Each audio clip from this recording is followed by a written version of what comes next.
বিরোধী দল এই করতে পারতো, সে করতে পারতো। তো বিরোধী দল তো শেখ হাসিনা জাতির সামনে যে প্রতারণামূলক স্টেটমেন্ট দিয়েছিলেন, ডক্টর কামাল হোসেন সহ অন্যান্য নেতৃবৃন্দকে গণভবনে ডেকে নিয়ে, যে আমি শেখ মুজিবুর মেয়ে, আমার উপর আপনারা আস্থা রাখুন, আমি আপনাদেরকে একটি সুষ্ঠু ইলেকশন উপহার দেব, আমার উপর আস্থা রাখুন। উনি এই কথাটি জাতিকে বলেছিলেন। আসসালামু আলাইকুম, আমি আপনাদের কাছে দেখাবো নির্বাচন নিয়ে এবার টকশোতে গুরুত্বপূর্ণ তথ্য দিলেন, যা আপনারা জানলে অবাক হয়ে যাবেন। তো আজকের ভিডিওটি অত্যন্ত গুরুত্বপূর্ণ। আমি আশা করবো যে আপনারা এই সম্পূর্ণ ভিডিওটি দেখবেন, আর এই সম্পূর্ণ ভিডিওটি দেখলেই বিস্তারিত জানতে পারবেন। আর এই ভিডিওটি দেখানোর আগে আপনাদের কাছে ছোট্ট একটি রিকোয়েস্ট, আপনাদের চ্যানেলে নতুন হয়ে থাকেন তাহলে নতুন আপডেট নিউজ সবার আগে পেতে আমার এই চ্যানেলটি সাবস্ক্রাইব করে আমার সাথেই থাকুন। আর এখন চলুন কথা না বাড়িয়ে আমরা ভিডিওটি দেখে আসি। উনি যে কথাটি নীতি কথা অনেকগুলো নীতি কথা বলেছেন, বিরোধী দল এই করতে পারতো, সে করতে পারতো। তো বিরোধী দল তো শেখ হাসিনা জাতির সামনে যে প্রতারণামূলক স্টেটমেন্ট দিয়েছিলেন, ডক্টর কামাল হোসেন সহ অন্যান্য নেতৃবৃন্দকে গণভবনে ডেকে নিয়ে, যে আমি শেখ মুজিবুর মেয়ে, আমার উপর আপনারা আস্থা রাখুন, আমি আপনাদেরকে একটি সুষ্ঠু ইলেকশন উপহার দেব, আমার উপর আস্থা রাখুন। উনি এই কথাটি জাতিকে বলেছিলেন অন রেকর্ড। রবি সাহেব মনে করতে পারেন কিনা আমি জানি না, ওনা তারপর এখানে কলিমুল্লাহ সাহেব আছেন, দর্শক শ্রোতারা আছেন। সেই প্রতিশ্রুতি দিয়ে শেখ হাসিনা বিএনপি নামক যেই দলটাকে উনি রবি সাহেব বলছিলেন অন্যতম বড় দল, সেই দলটাকে 5টি সিট উপহার দিয়েছে। তাদের আমি রবি সাহেবকে বলবো, এই শেখ হাসিনার নেতৃত্বের উপর কি কোনো আস্থা রাখা যায়? বিএনপি কেন ইলেকশনে যাবে? উনি বিএনপিকে ব্লেম করেছে, অপোজিশনকে ব্লেম করেছে। শেখ হাসিনা যেখানে তার বাপের নাম নিয়ে, বাংলাদেশের ফাদারের নাম নিয়ে জাতির সামনে কথা দিয়ে, জাতির সামনে প্রতারণা করে বিএনপিকে 5টি সিট উপহার দেয়, বিএনপি কোন কারণে এইবার ইলেকশনে পার্টিসিপেট করবে? ওয়াই? কেন ইলেকশনে পার্টিসিপেট করবে? এটা কি কোনো বিবেকের প্রশ্ন? এটা কি কোনো লজিকের প্রশ্ন? তাহলে বিএনপি কি করবে নির্বাচন না, যে কি করবে কি সেটা বলেন। আচ্ছা, সেটা পরের কথা। আপনাকে আমি জবাব দিলাম যে বিএনপি কেন কথা, that is very important and valuable. আপনার নেত্রী শেখ মুজিবের নাম নিয়ে জাতির সামনে ওয়াদা করে প্রতারণা করেছে, বিশ্বাসঘাতকতা। এটা সঠিক না, এটা সঠিক না। নেতৃত্বে ইলেকশনে বিএনপি যেতে পারে না। ওকে, আমি আপনার বাকি প্রশ্নের জবাব দিতে হবে। আপনি বলেছেন, আমি বলেছিলাম, আপনি বলেছেন বাকি করণীয় আছে, সেটাও ভালো প্রশ্ন করেছে, সেটা জবাব। না, সেটা আমি অন্য প্রসঙ্গে বলবো, বিএনপি কি করবে, ওকে, অথবা অপোজিশন কি করবে, সেটা ডিফারেন্ট আলোচনা। জি, সেটাও নেক্সট সেগমেন্ট আমি বলবো। না, that is very vital and important discussion. তো আমাকে আপনার আগের ইস্যুর জবাব দিতে হবে, কারণ জি বলবেন, এটাও বলবেন একই সাথে, এবারই নির্বাচন নিয়ে মাথা ব্যথা নাই। আপনি বলেছেন, এক সেকেন্ড, আপনি বলেছেন যে ফরেন মিনিস্টার বানিয়েছে ভারতের কথা মতো। আমি বলেছেন ইটস নট। আমি আসছি। আপনি দুটা কথা বলেছেন। একটা হচ্ছে যে বাংলাদেশের নির্বাচন নিয়ে ভারতের মাথা ব্যথা নেই, এই একটা quote and quote, am I right? আপনি বলেছেন, রাইট? আচ্ছা। সেকেন্ড বলেছেন, আমি বলেছি বাংলাদেশের পররাষ্ট্রমন্ত্রী ভারতের পছন্দ হয়েছে। আপনি মনে কথাটা খেয়াল করেন নাই। আমি বলেছি, বলা হয়ে থাকে যে বাংলাদেশের পররাষ্ট্রমন্ত্রী ভারতের পছন্দে হয়েছে, দুটো কিন্তু দুই কথা। আমি বলেছি বলা হয়ে থাকে ভারতের পছন্দ হয়েছে, মানে তার মানে ভারত। আমি এখন let me justify what I said, okay? আমি আপনার কথার জবাব দিচ্ছি। ভারতের নির্বাচন নিয়ে বাংলাদেশের নির্বাচন নিয়ে ভারতের মাথা ব্যথা নাই।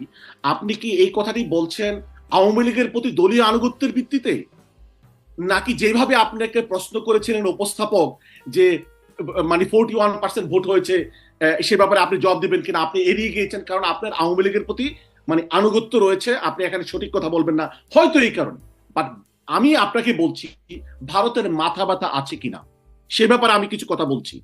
এবং ভারত কেন, কেউ বলছেন যে ভারতের পছন্দে পররাষ্ট্রমন্ত্রী এবার হয়েছে, আমি জবাব দিচ্ছি আপনাকে, ওয়েট করেন।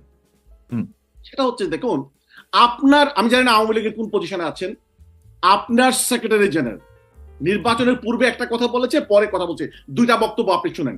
এরপর ভারত আনুষ্ঠানিকভাবে কি বিবৃতি দিয়েছে, এবং আমেরিকা সরকারের প্রতিনিধি ইন্ডিয়ান পত্রপত্রে কি বিবৃতি দিয়েছে, আমি সেটা আপনাকে বলবো। আপনার দলের সেক্রেটারি জেনারেল বলেছেন দিল্লি আছে, আমরা আছি, দিল্লি আছে, নির্বাচনের পূর্বে বলেছেন, ওকে?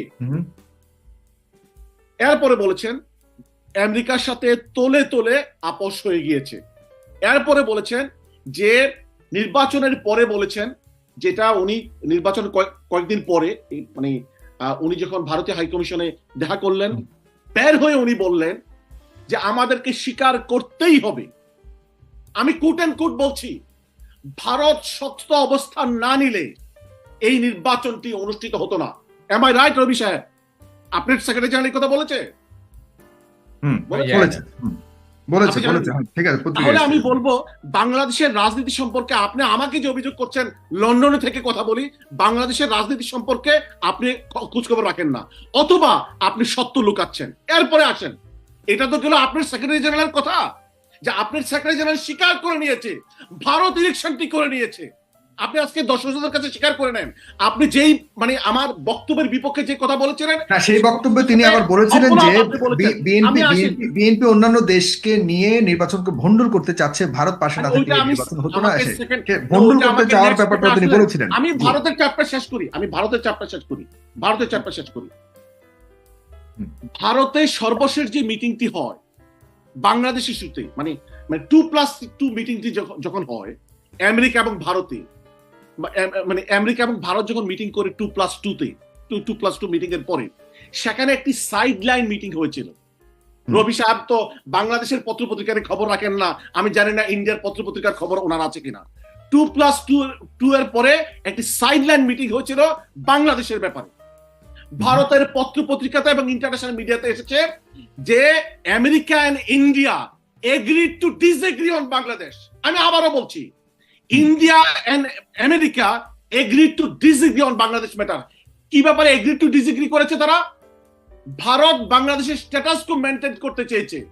ভারত বলেছে বাংলাদেশের সরকার যেই প্রক্রিয়া নির্বাচন করবে, যেভাবে মানে তারা নির্বাচন করতে চায়, আমরা সেটার অপক্ষে অবস্থান নেব। আর আমেরিকা বলেছিল আমরা বাংলাদেশে গণতান্ত্রিক নির্বাচনের পক্ষে অবস্থান নেব। এবং এই বক্তব্যটি ভারতের পররাষ্ট্র মন্ত্রণালয় আনুষ্ঠানিকভাবে জানিয়েছে, আমরা বাংলাদেশের স্ট্যাটাস কো মেনটেন করতে চাই। রবি সাহেব আর্মিতে কাজ করেছেন, what does it mean status quo? Ravi সাহেব, হোয়াট ডাজ ইট মিন? আপনি বুঝেছেন যে ভারত যে বাংলাদেশে মাথা ব্যথা করতে চায় না, এই নির্বাচন আপনার সেক্রেটারি জেনারেল বলেছে ভারত করিয়েছে। এটা ভারতের। তারপর একটা বলেন। হ্যাঁ, আমি আসছি, এরপরে সেকেন্ড পয়েন্টে আসছি।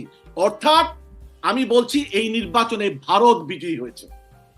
এই নির্বাচনে অ্যাপারেন্টলি ওয়েস্টার্ন ওয়ার্ল্ড আপাতত হেরে গিয়েছে।